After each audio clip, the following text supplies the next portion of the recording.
Kailan ba titigil ang tagtuyot? Ay, sana dumating na ang ulan. Kahit humangin man lang sana. Woof!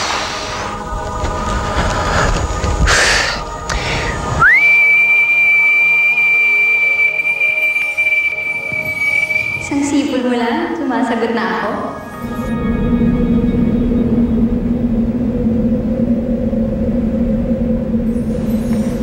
Natatakot kang masira ang ani mo? Yun pala ang dahilan kung bakit lagi nakakunot ang noo mo. Hindi bagay sa'yo lagi malungkot. Nakakabawas sa kagubuhan mo. Amihan! Ama, ina. Ilang beses ba namin sasabihin sa'yo na bawal haplusin ang salamin ng magulang? Alam mo namang hindi matibay ang salamin na yan. At yan ang lagusan patungo sa lupa. Sa mundo ng mga mortal. At kung hindi ka mag-iingat, baka mahigop ka pababa sa lupa. Gusto mo bang mangyari yun? Ang mga kagaya natin ay hindi maaaring makihalubilo sa mga katulad na. Gulo lamang ang itidulog nito sa atin.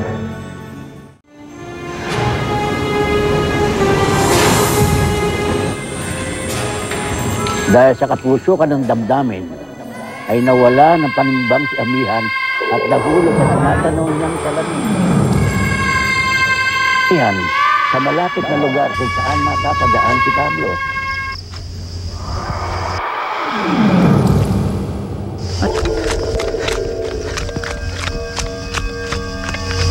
Babae? Saan ito galing? Babaeng may pakpak? Kaya siguro siya nahulog. Balik.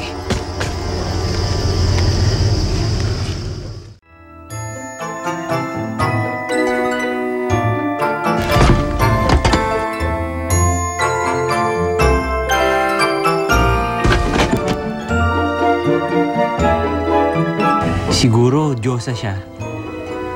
Diyosa lang ang ganito kaganda.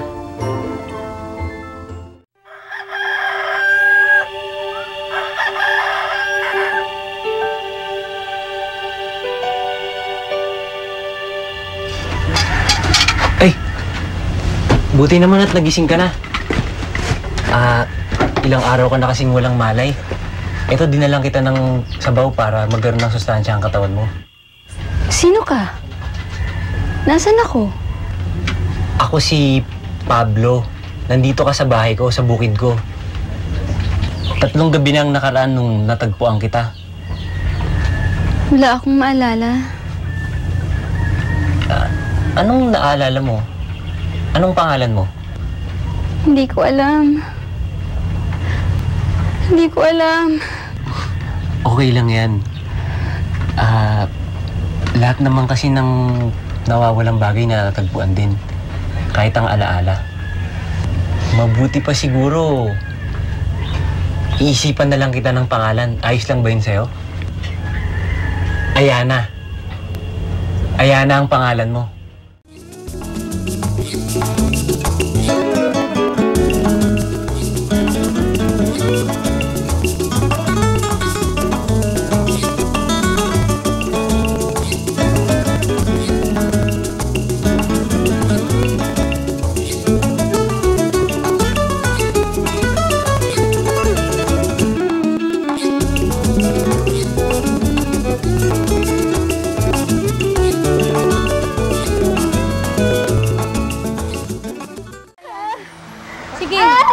Nagbunga ang pagmamahalan ni Ayana at Pablo.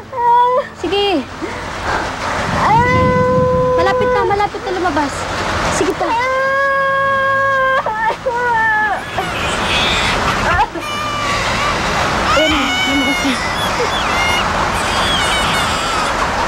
Aling Biring?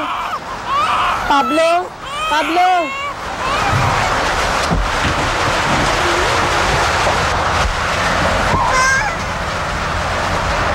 Babae anak mo, Pablo. Ano pa pangalan mo sa kanya? Flora. Flora ang ipapangalan ko sa kanya. Para siyang bulaklak ng musbong sa aming mag-asawa. Tahan na, anak. Huwag ka na matakot sa ulan. Kaya ka pala umiiyak, basa ka.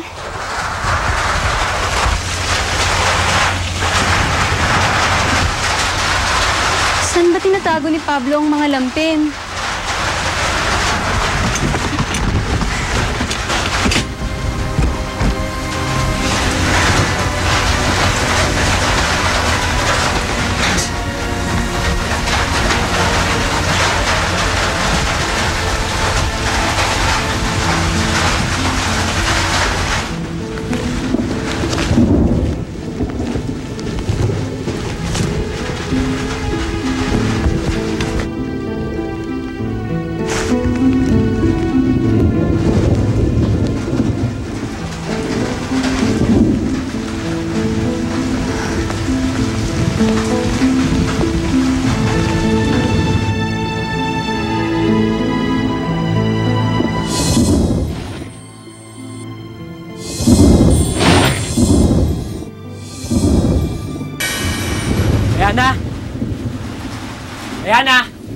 Ayan na, ihanda mo si Flora.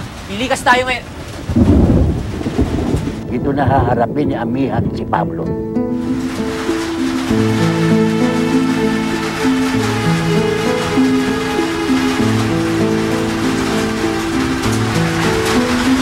Bakit mo tinago sa akin to?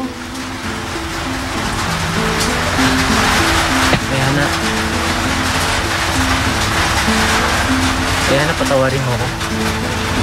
Amihan. Amihan ang pangalan ko. Hindi ko maaaring saktan ka, Amihan. Anak ako ng hari ng araw at reyna ng ulan.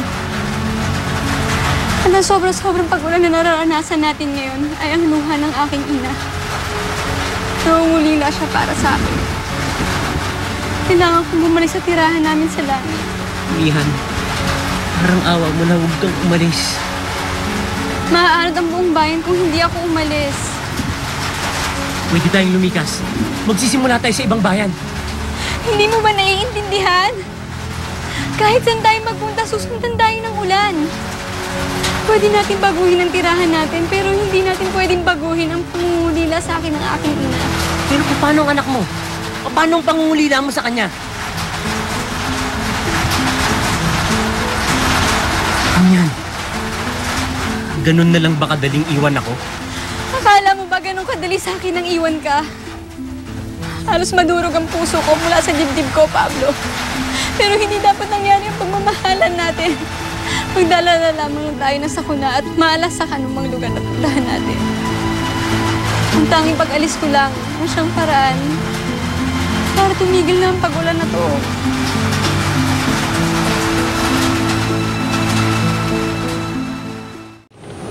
Pakiramdam ko, anak. Hindi mo kayang suklian ang kaligayahan na nararamdaman ng iyong ina.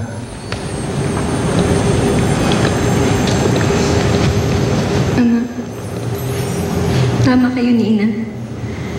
Hindi nga dapat magsama ang mga tulad natin sa mga taga-dupa. Dahil ngayon, may anak na ako na hindi ko na makikita kailanman. At isang sugat sa puso ko na hindi siguro ihilog.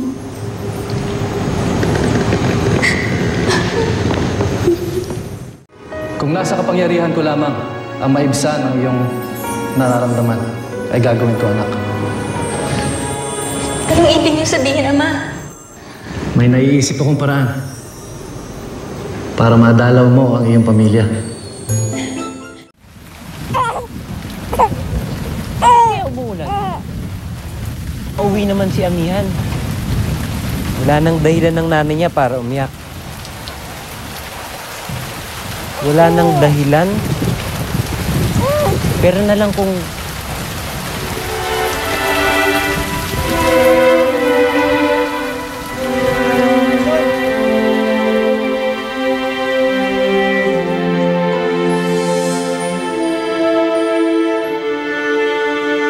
At para mabawasan ang pangungulila ni Amihan sa kanyang mag-ama, ay gumawa ng flyover na bahaghari sa Haring Banal para maging tulay ni Amihan sa paminsan-minsang pagdalaw niya sa kanyang pamilya.